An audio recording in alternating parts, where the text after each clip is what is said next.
Hi guys, Giant.T here. Now, I'm doing a box opening for Dreadball 2. This game has been very well appreciated in my house. It's been a very long time coming.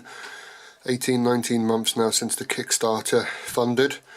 Dreadball was the very first Mantic game I was introduced to by a friend outside of my normal gaming clubs, and it's held a rather commanding position in my collection of toys ever since. So I've had it for about a week or so now, and actually the first time I've got it out to look at properly, and from what I'm seeing, I'm actually very impressed with the book, the box art, the minis, the cards, the acrylics, and they all looks absolutely fantastic. So excuse me, what I'm going to do is show you through the book and a few minis in this one and what comes in the core box set, and then I'll get another one done at some point and just show you through the pictures and stuff like that. So without further ado, I'll show you the book. It's got an absolute fantastic looking front cover here with the Giant.T and the new Roblox team. It comes in, I think it's 4 or 5 different sections. You got, the first section is all about how like the pitch is laid out, your hex positionings and all that sort of stuff, what the central columns do, you know, little bits like that. Everything seems to line up absolutely beautifully. All the artwork in there is lovely. Everything looks really central, and the paper itself is absolute spot on. After that section actually goes into the rules, and all the special rules there, and then it goes on to things like Dreadball Ultimate, Giants, League Play. Then it goes on to the Azora Forest, and then right at the very back you've got the teams bit. Now, teams bit's actually quite thick, and if you see there, like, you've got a mixture of some old and new art in there, and to be honest, it is absolutely fantastic. It's lovely looking art, in my opinion. So as a Kickstarter backer, we got the teams built into the book. Now, I'm not 100% sure, so don't quote me on this, but I believe the teams are coming out in cards, in card form, for those who didn't back the Kickstarter. Excuse me. But those who did the Kickstarter got the teams and the rules in full, in a full book. The bind on it is lovely. That's how thick your book is.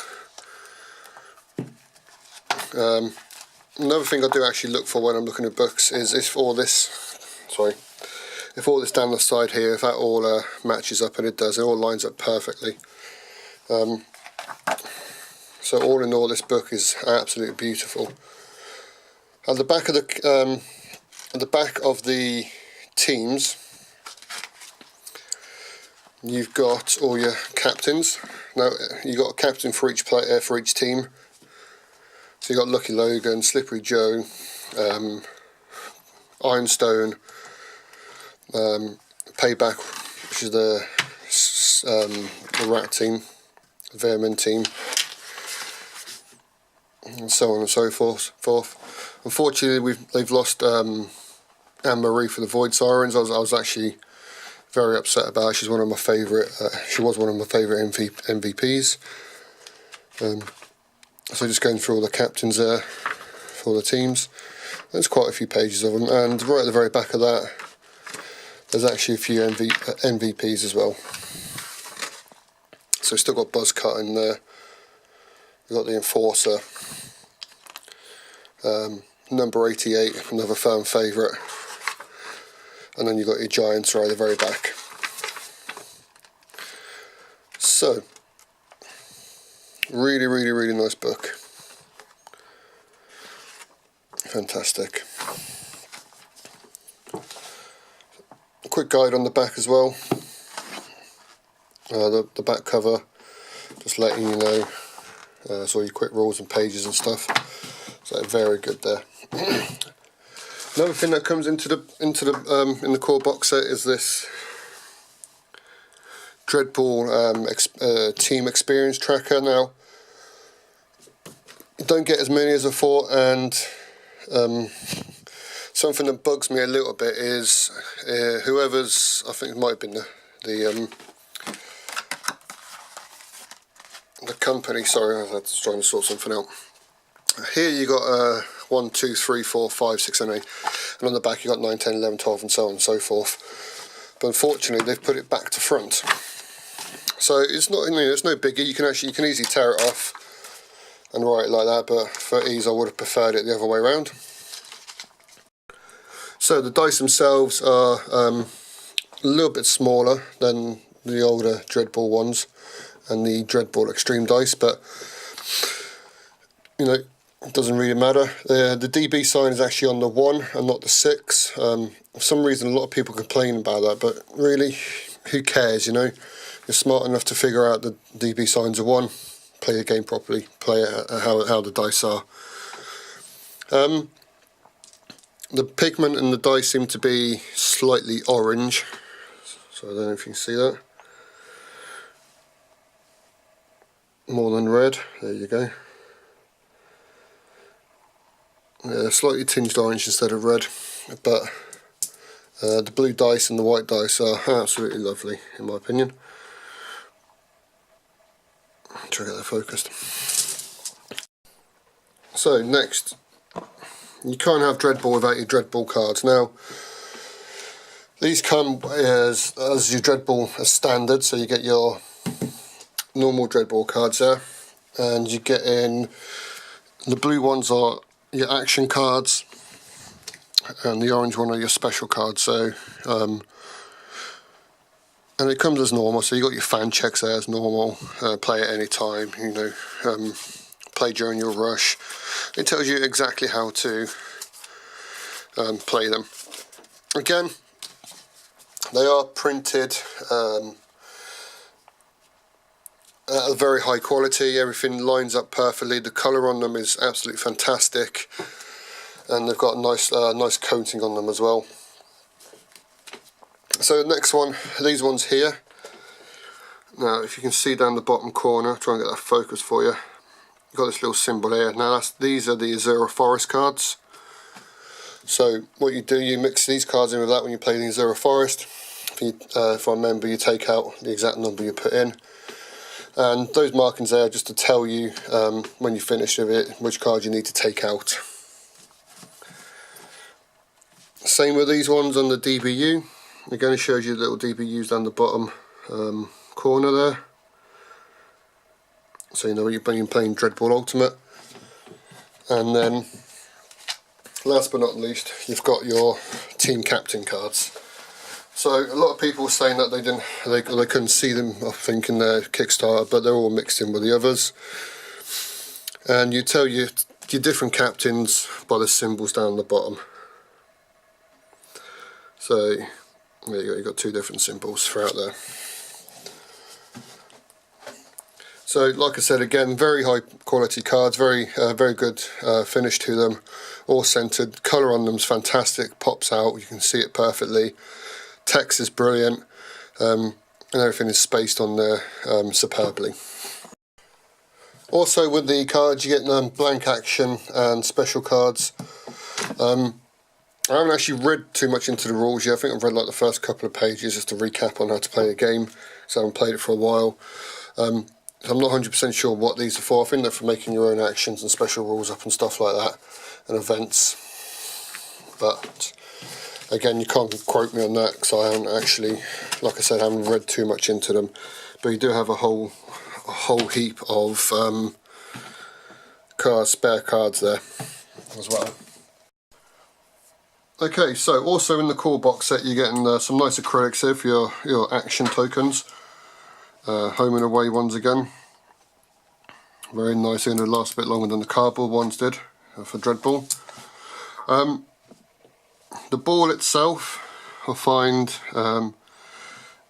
is a little bit so I'll try and get that focused if I can. Yeah, it's a little bit smaller than it was in Dreadball, just giving you a bit of a comparison. So you can see across the top there's a little bit, not much, but I think it's a couple of mil smaller. Tends to stand the same height because of the base it's been given, and again it will be fitting into the new hexes quite nicely, which I'll show you in a minute. Also you get a scroll counter, which is this trophy, and if you do wrong leads you can actually double it up as a trophy as well. I'm going to try to get a focus for you guys. There you go. If it's not focusing right, trust me, it's very, very nice scroll counter. This is a special event marker, so obviously when those special events go you just lay that down. And probably one of the nicest rush trackers I've ever seen, I've ever come across. This fella also doubles as your Eye in the Sky ref, and it is a superbly designed and moulded bit of kit. Which brings us into the teams. Now, normally I don't really go for coloured plastics on my models for several reasons, but I won't go into them, to be honest. But these are absolute fantastic. The detail stands out on them. The ones I have looked at, I haven't come across any sort of mould lines on them yet, or any sort of anything that's out of shape or out of place. But if there is anything that's bent or out of place, then you know what I tend to do is just boil the kettle. And with these, because they're quite soft plastic, quite sturdy, but they are soft plastic as you can see. Like I said, just boil the kettle and use the steam there to put them back into place. I mean, look at that. You know, that's such a dramatic pose for something so big. The sculpts on these are awesome, and the detail pops out very, very nicely. That's the Mastodons, and we've got the Yundi. Very, very nice. See, like I was saying, you know, I just picked 4 out of the bag, and 3 of them so far I've got no mould lines on them at all. And then the Cyborg team, which I think is going to be a favourite of mine, to be honest, at the moment. And look at that stitch in there on the leg. Very, very nice. There you go. Got a little bit there, look on the top, try and get that focused. Yeah, just across the top there, but nothing really. I'll just show you the robot again, if I get him focused up. There you go. Yeah, it's all very, very nice. I can't wait to I'm looking forward to painting those. Like I said earlier in the video, I'm not a massive fan of coloured plastics, but if the Star Saga models are anything to go by, these guys are going to be absolutely fantastic. Watch what spray paints you use with them, because some seem to lie very, very thick on the coloured plastics. What I'm tending to do is just do a very light dry brush of either black or brown onto the models, and then go from there and using that as my prime instead of using a spray can. Works just as well, in all honesty. Another big plus for me is, and probably the biggest plus for me, is these models come pre-assembled. Now, I'm like the next man. I love my models, I love my gaming, the hobby, but building models for me is an absolute pain in the ass. And I love nothing more than opening the box and putting my models on the table if I can, and just getting to play. And that's what Dreadball 2 does phenomenally well. The dice are there, the boards are there, the cards are there, and the models are pre-assembled. I think Mantic have hit the nail on the head with pre-assembled models. It worked well in The Walking Dead, it's worked well in Star Saga, and I think it's going to work, and it's going to follow suit and work well in Dreadball 2 as well. So I'm going to leave it there. That's just a quick overview of the rulebook, the cards, the roster pad, the dice, the models, and the acrylic counters, the balls, and so on. Next one I'll show you is, I'll just go do a quick run through the pitches on the next video, and what else comes in. So the pitches, the bases, and anything else that comes in the MVP set, which I've got. So like I said, guys, I'm going to leave it there. Hope you enjoy the video. If you have, like, subscribe and comment, and I'll catch you later.